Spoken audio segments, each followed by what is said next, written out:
Have you ever said any of these? I love to give. I love giving to people I love. I love helping people. I'm a nurturing person. I'm just a giver. It's my nature. If you've said any of those, watch this, because I'm going to unpack this for you. Because if you are a giver and you end up feeling overwhelmed or depleted or tired or like you just don't really have it, you need to see this. Welcome back to Raw, Radically Aligned Women.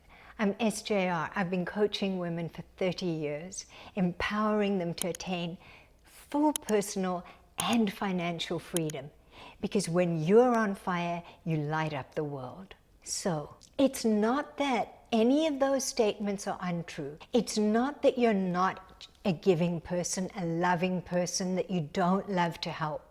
But sometimes it's an excuse to not deal with your own needs, your own receiving, and to heal patterns that were formed in childhood. When you were a child, if you had needs that weren't responded to, or the authorities in your life, your parents, weren't able to respond, or they had unmet needs of their own and were distracted, or any of the ways that our needs get neglected. And as children, we are totally, we're the only species that is dependent for so long. I grew up in South Africa, and my parents' best friends owned a farm. And I remember going to see the little foals being born, the little horses, and they'd come out of the sack, and within 20 minutes, their long, spindly legs they'd try and stand and fall. And, very soon they were walking around. We're not like that. Our life depends on our needs being met by our primary caretakers. And so, because we're so dependent, it would be terrifying for a child to think, oh, my parents are selfish. Oh, my parents are whatever, fill in the blank, right? It's so much easier for the child to think, oh, that's wrong, or I shouldn't ask for that, or I shouldn't have those needs, because that still means that the authorities are, the shining beings who will take care of you and keep you safe. And then we grow up, and especially for women, we learn to prioritize other people's needs. But if you're sensitive, I did that video on being an empath. If you're highly sensitive, you can read things in a room, you can pick up things, and you learned either my needs are too much, my needs are not appropriate, I'm wrong for having those needs, whatever variation of that. And that infiltrates how you give, and it affects all your relationships, because you end up holding back parts of yourself, parts of what you really want, parts of what you really think. You hold back sometimes saying your truth if you feel like someone's asking too much or it's not appropriate, or maybe you're just overextended and you can't accommodate them, but you don't share your truth. You're not really honest. So what that does is it robs the relationship of intimacy. And for a relationship to be healthy and intimate, it requires honesty.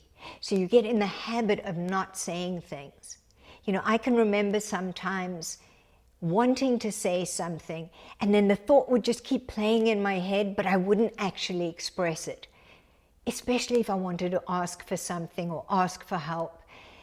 The fear of being rejected, the fear of being abandoned, the fear of somebody saying no, the fear of feeling unlovable or inappropriate, or like you're a burden. That's very real. It doesn't allow honest communication. It doesn't allow, the other person to give to you, or for the other person to have the choice whether they can meet that need or not.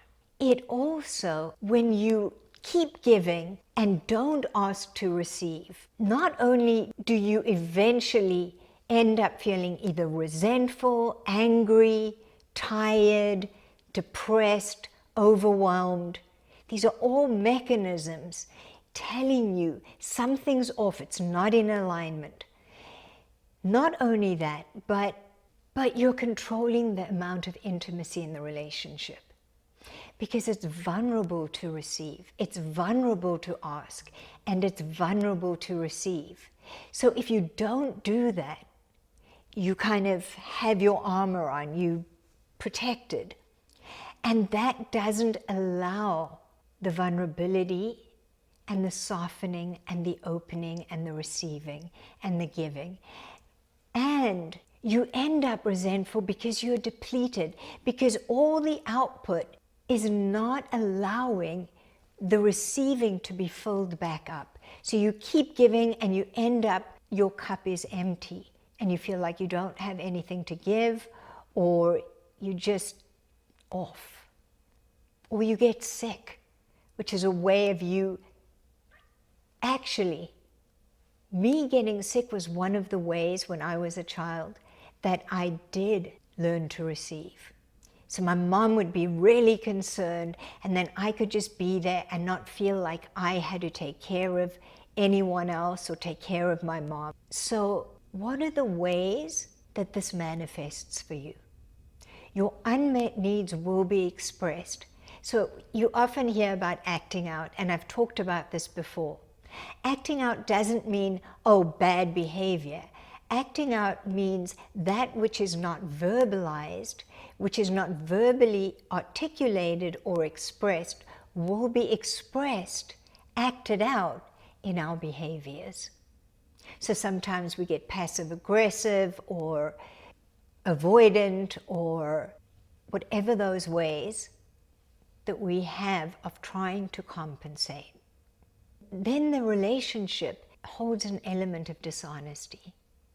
And often with my clients, they'll say, I wanted to protect their feelings, or I didn't want to hurt them.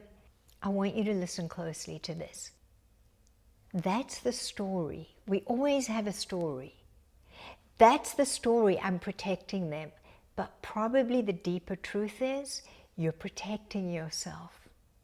You're protecting yourself from them getting angry, or you feeling disappointed, or being abandoned, or maybe you'll feel like they don't really care about you if they don't come through.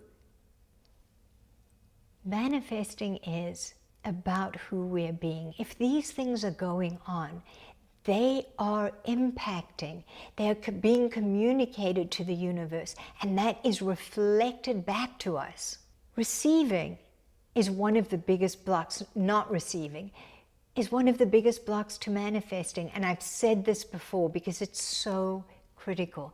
How can you receive your manifestations if you control what you receive and don't receive? Because that control is born of fear. We want to control because things feel out of control, which means they're scary or frightening. Then that's the vibration. That's fear and lack and scarcity. Not only that, but you are lacking either your needs getting met or the potential for your needs to get met because you won't ask. So you're withholding, and you're in lack of certain things because you keep giving and not receiving. So you're in a state of lack to begin with. And what will you manifest if that's who you're being? You're going to manifest more lack. Do you see how critical this is to address? And it takes courage. It takes being willing to share your truth, to share your heart. The word courage comes from the French word cœur, meaning heart. You've got to begin to receive in order to be available to receive your manifestations. And you've got to be able to ask and receive. You know, Abraham Hicks, ask, believe, receive. That's 2/3 of the equation. That just occurred to me. But specifically in terms of needs or receiving in your life, you've got to be able to ask and receive what you're wanting to manifest. Otherwise, you're in lack to begin with. The universe doesn't give us what we want. The universe gives us who we're being. Our vibrational frequency is a match to what we attract. So if we're in lack, we attract lack. Let me know that this really landed for you, because I want you to get this. And I'm going to unpack deeper the underlying guilt and especially shame that so much of this is built on, or birthed from, I should say. Because I am devoted to conscious women becoming fully empowered and financially free in 2022. This is our year. The rise of the divine feminine. And I have one more tip for you. If you want to create abundance, there's a project, an NFT project, and I've talked about that before, what they are and just basics about this project at Women Unite, is devoted to unifying women and empowering women empowering women across the divide. No separation, no color, creed, religion, no separation. Check that out. Join the Discord. They are launching their next launch and they are doing amazingly. The opportunity to make great profit is huge. So check that out too, because financial freedom is part of our empowerment and part of us living in an abundant universe. Living in an abundant universe means there's enough for me, for you, there's enough, everything's enough. Which brings us to then the truth of the universe is always conspiring on your behalf. Becomes real, becomes practical, becomes believable. So share this out, like, comment, subscribe. I love you. I am committed to you. Please ask questions however I can be of service. I love you. Namaste.